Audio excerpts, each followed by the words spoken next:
안녕하세요. 김덕용 목사입니다.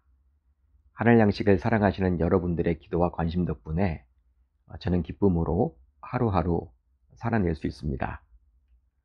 코로나로 모두 힘든 시기를 보내고 있지만 언제나 말씀과 기도로 승리하시는 저와 여러분들이 모두 되셨으면 좋겠습니다. 자, 오늘 우리가 나눌 말씀은 레위기 14장 21절로 23절, 레위기 14장 21절로 23절입니다. 제가 읽겠습니다.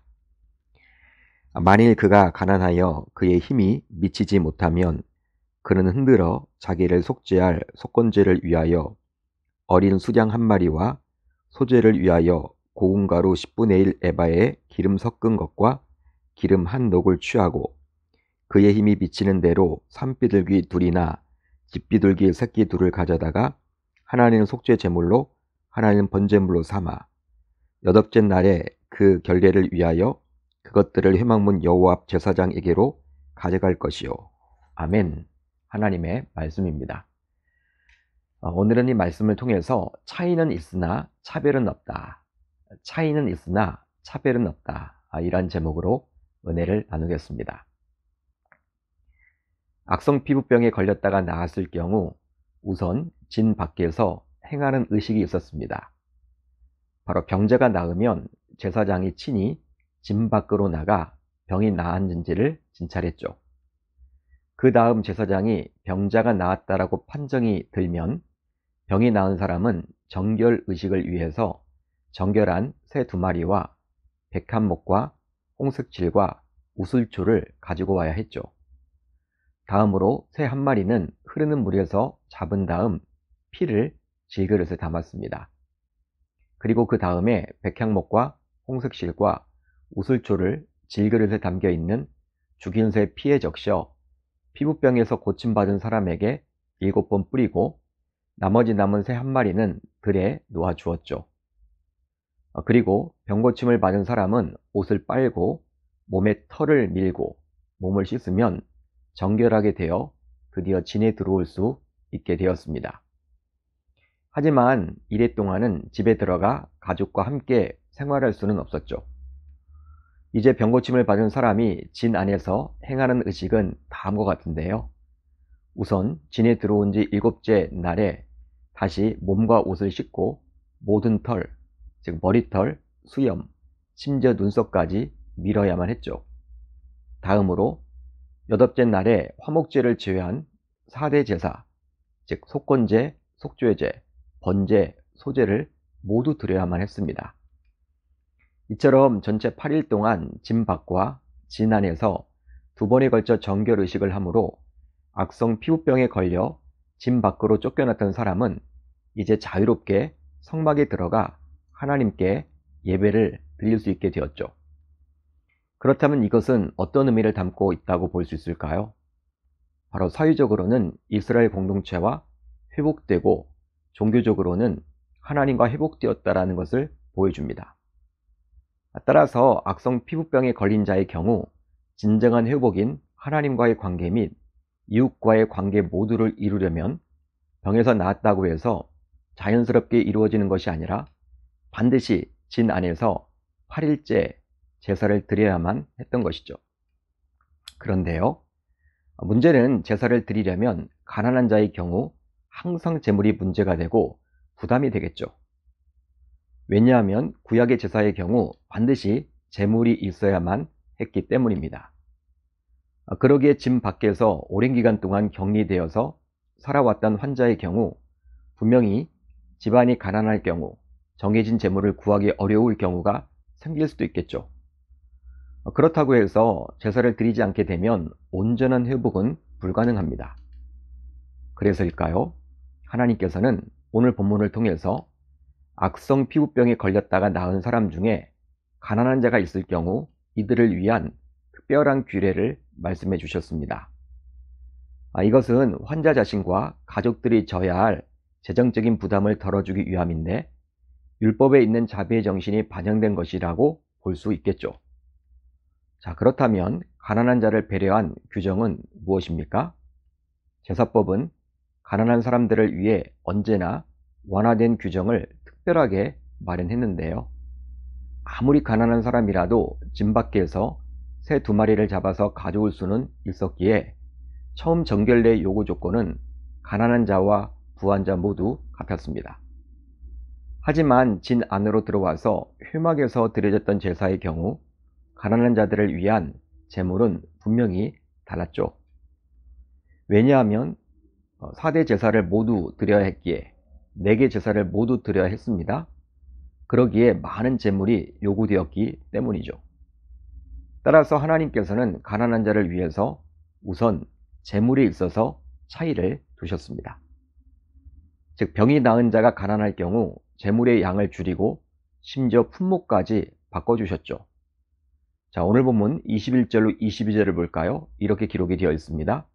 소제를 위하여 고운 가루 10분의 1 에바에 기름 섞은 것과 기름 한 록을 취하고 그의 힘이 비치는 대로 산비둘기 둘이나 집비둘기 새끼 둘을 가져다가 하나는 속죄 제물로 하나는 번제물로 삼아. 본래 소제를 위해서 10분의 3 에바를 드려야만 했는데 가난한 자는 10분의 1 에바만 드려도 되었습니다. 거기에 더하여 소나 양이나 염소 대신에 비둘기로 번제와 속죄제를 드릴 수 있었죠. 여러분, 이렇게 제물의 양을 줄이고 심지어 품목까지 바꿔주신 것은 경제적인 어려움을 고려한 하나님의 세심한 배려라고 볼 수 있습니다. 그렇다면 이런 하나님의 배려를 통해서 우리는 무엇을 생각해 볼 수 있을까요? 바로 하나님께 중요한 것은 제물이 아니라 사람임을 알 수 있습니다. 그래서일까요? 실제로 하나님께서 아벨의 제사는 받으시고 가인의 제사는 받지 아니했는데 성경은 다음과 같이 그 이유에 대해서 기록해 주고 있습니다. 여호와께서 아벨과 그의 제물은 받으셨으나 가인과 그의 제물은 받지 아니하신지라. 자, 이 구절을 통해서 알 수 있는 것은 무엇입니까? 그 이유가 나와 있죠. 바로 궁극적으로 아벨의 제물이 아니라 아벨 때문에 하나님이 그가 드렸던 제사를 받으신 것이고, 가인의 제물이 아니라 가인 때문에 하나님은 그가 드린 제사를 받지 않으신 것으로 우리가 알 수 있는 것입니다. 그만큼 하나님께서는 제물보다도 그 제물을 드린 제사자를 중시 여기는 것이죠.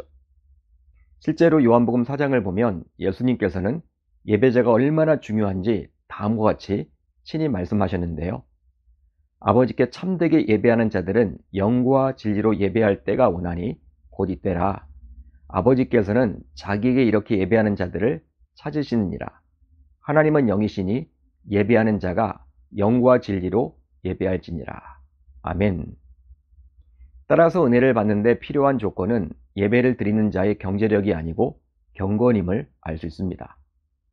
즉 제물의 품질과 양, 가격이 아니라 가난한 마음인 것이죠. 그래서일까요? 예수님께서는 다음과 같이 말씀하셨습니다. 예수께서 제자들에게 이르시되 내가 진실로 너희에게 이르노니 부자는 천국에 들어가기가 어려우니라. 여러분, 부자가 천국에 들어가기가 어려운 이유는 바로 부자는 예수님을 의지하기보다는 자신의 많은 재산을 의존하기 때문이죠. 한마디로 하나님께 모든 문제를 전적으로 맡기기가 힘들기 때문입니다. 그러기에 예수님께서 산상수훈을 통해서 하신 다음의 말씀은 참 맞는 말이라고 볼 수도 있겠죠. 심령이 가난한 자는 복이 있나니 천국이 그들의 것이미요.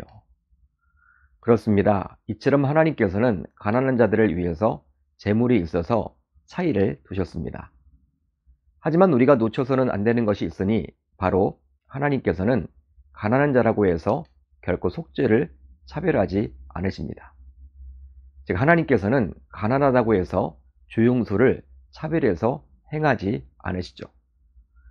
여러분, 이 세상은 돈의 논리가 모든 이해관계를 지배합니다. 실제 그렇습니다. 즉 돈을 가진 자가 갑이 되는 것이죠.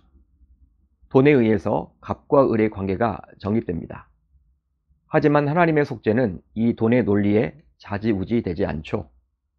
따라서 살아가는 형편이 좋아 값진 재물을 드리든 가난하여 보잘것없는 재물을 드리든 하나님의 속죄는 사람을 결코 차별하지 않으십니다. 한마디로 재물의 값과 양에 의해 은혜가 증감되는 것이 결코 아닌 것이죠. 그러기에 저와 여러분들도 자격 없지만 하나님으로부터 값없는 은혜와 차별 없는 사랑을 받았다라고 감히 말할 수 있습니다. 따라서 우리도 받은 은혜와 사랑을 이웃들에게 나누어 줘야만 하겠죠.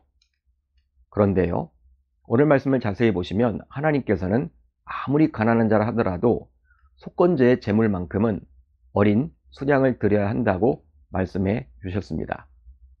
그는 흔들어 자기를 속죄할 속건제를 위하여 어린 수량 한 마리.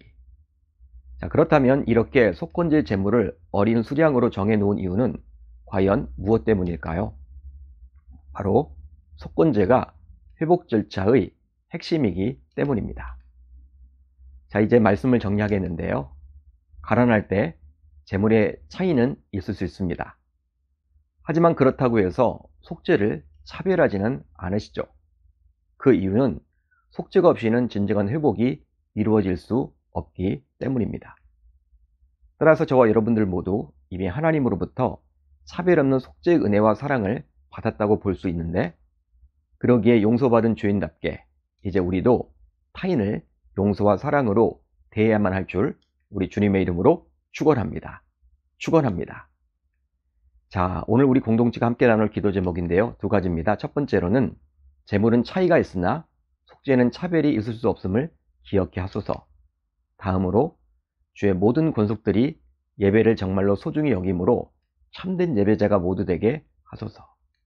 오늘 하루도 말씀을 붙잡고 기도하는 가운데 우리 주님의 세밀한 음성을 듣는 저와 여러분들이 모두 되셨으면 좋겠습니다.